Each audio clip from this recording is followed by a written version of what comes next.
Hey guys, welcome back to my channel. Unit 2 को last one टपिकबाट return on investment ROI calculate कसरी गर्ने भन्ने कुराकानी हुन्छ। यो क्वेसन मोडल क्वेसनमा रहेको छ हैन। ल अब डाइरेक्ट क्वेसनमा जे छ क्वेसन तर्फ लाग्यो। क्वेसनमा हामीले चाहिँ के भनेको छ त भन्दाखेरि suppose you have purchase 1000 pieces of a pant for RS 800 हैन।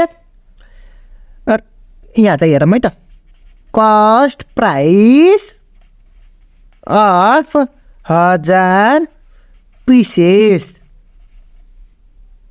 of pant equal to RS कति रे 800 भनेको छ पर पिसलाई हैन र।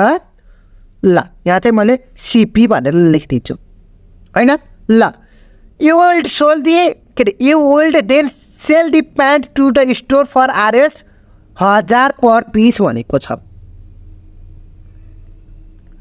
र इन्क्लुडिङ तपाईँहरूको you have purchase 1000 pieces 1000 piece चाहिँ किन्नु भयो तपाईँहरूको।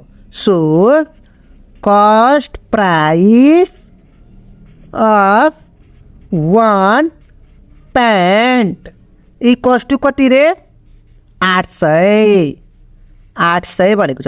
एउटा प्यान्टको मूल्य 800 छ भने 1000 पिसेसको लागि कति हो भनेको छ 80,000 हो।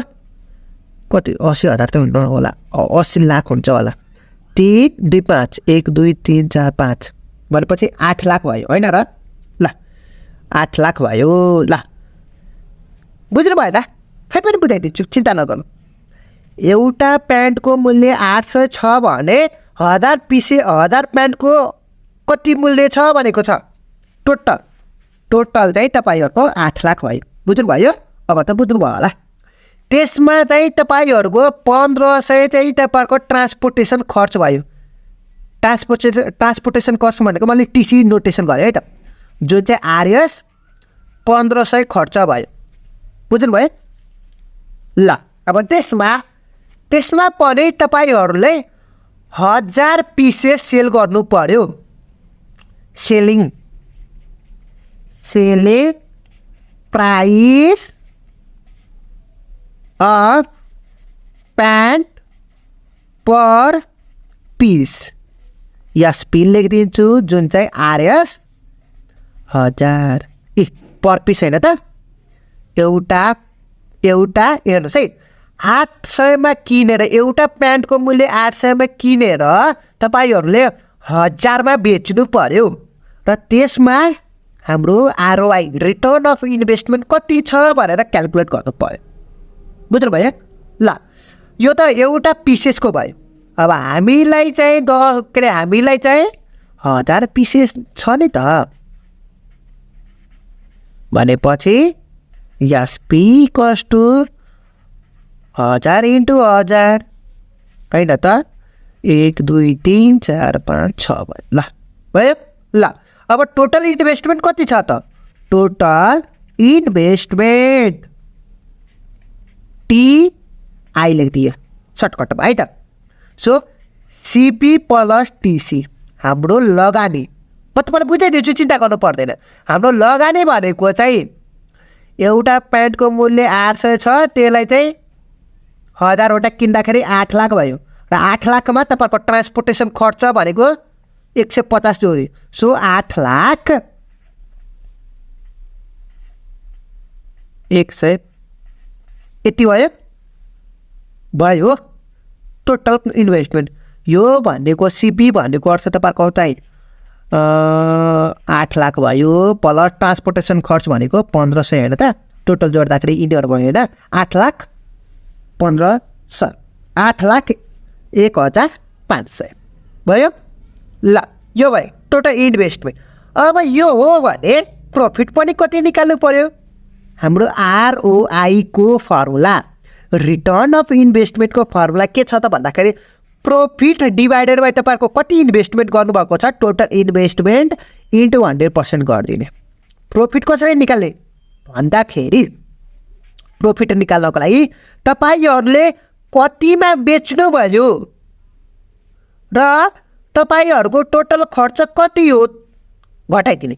कतिमा बेच्नु भयो टोटल 1 2 3 4 5 कतिवटा छ 3 3 6वटा 3 2 5 6 तपाईँको टोटल खर्च कति भयो रे भयो ल यसको क्याल्कुलेसन गरौँ न त 198,500 भयो 1,98,500 भयो त्यो हो भने ROI return of investment calculate गरौँ न त फर्मुला प्रॉफिट डिवाइडेड बाई तपाईँको टोटल इन्भेस्टमेन्ट कति हो इन्टु 100% गरिदिनुहोस् प्रॉफिट भनेको तपाईँको चाहिँ 1,98,500 छ टोटल इन्भेस्टमेन्ट कति छ भन्दाखेरि टोटल इन्भेस्टमेन्ट 8 लाख कता गयो 8 लाख टोटल इन्भेस्टमेन्ट भनेपछि 8 लाख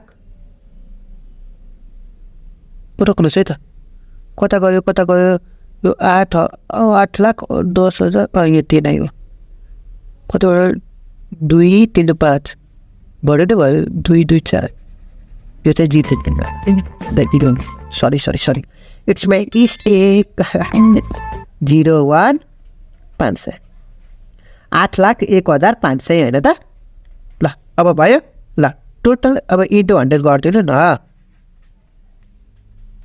24.76% भयो त अहिले त यति नै हो तपाईँलाई बुझाइदिन्छु चिन्ता नगर्नु अब बुझाउने काम चाहिँ मेरो है त ल हेर्नुहोस् है त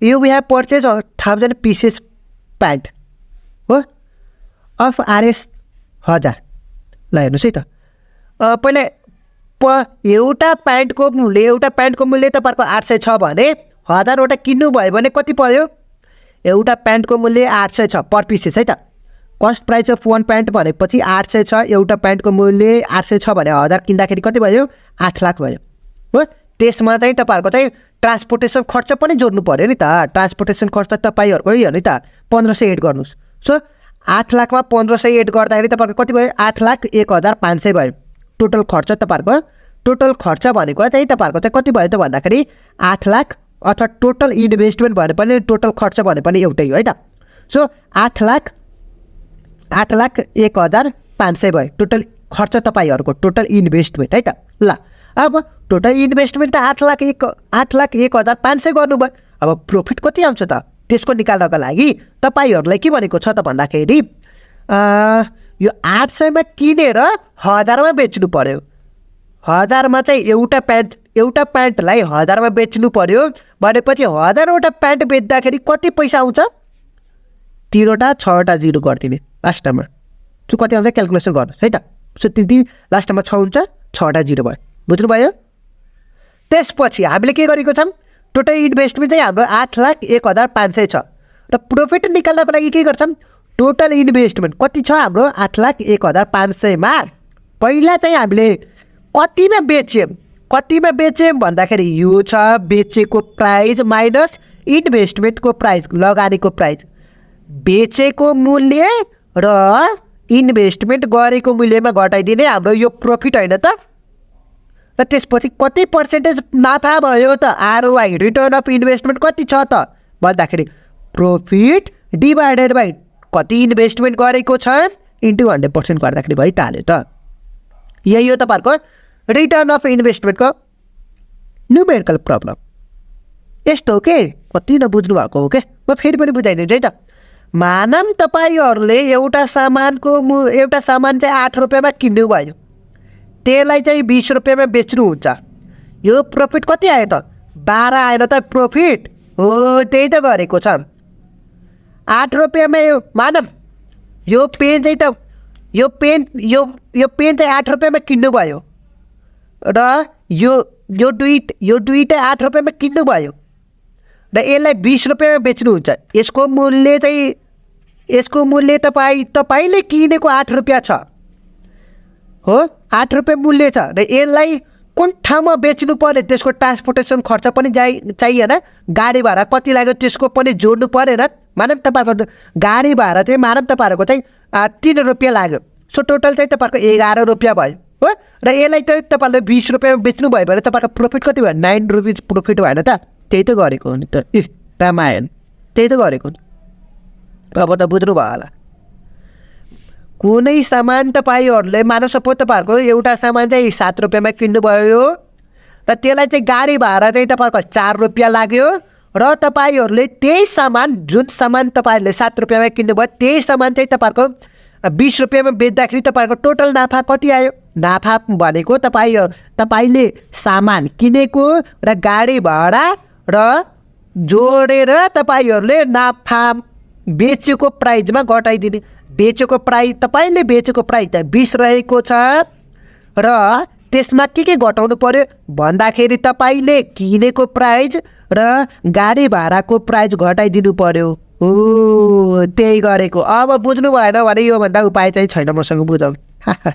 ल अब मोडल क्वेसनमा आएको क्वेसन चाहिँ यति नै रहेको छ। अब नेक्स्ट भिडियोमा म तपाईँलाई चाहिँ पास्ट टेनमा आएको क्वेसनको कुराकानी गर्नेछौँ। सो फर द्याट अहिलेसम्म च्यानललाई सब्सक्राइब गर्नुभएको छैन भने च्यानललाई सब्सक्राइब गर्न नबिर्सिनु होला। So see you in the next video. Till then have a good day.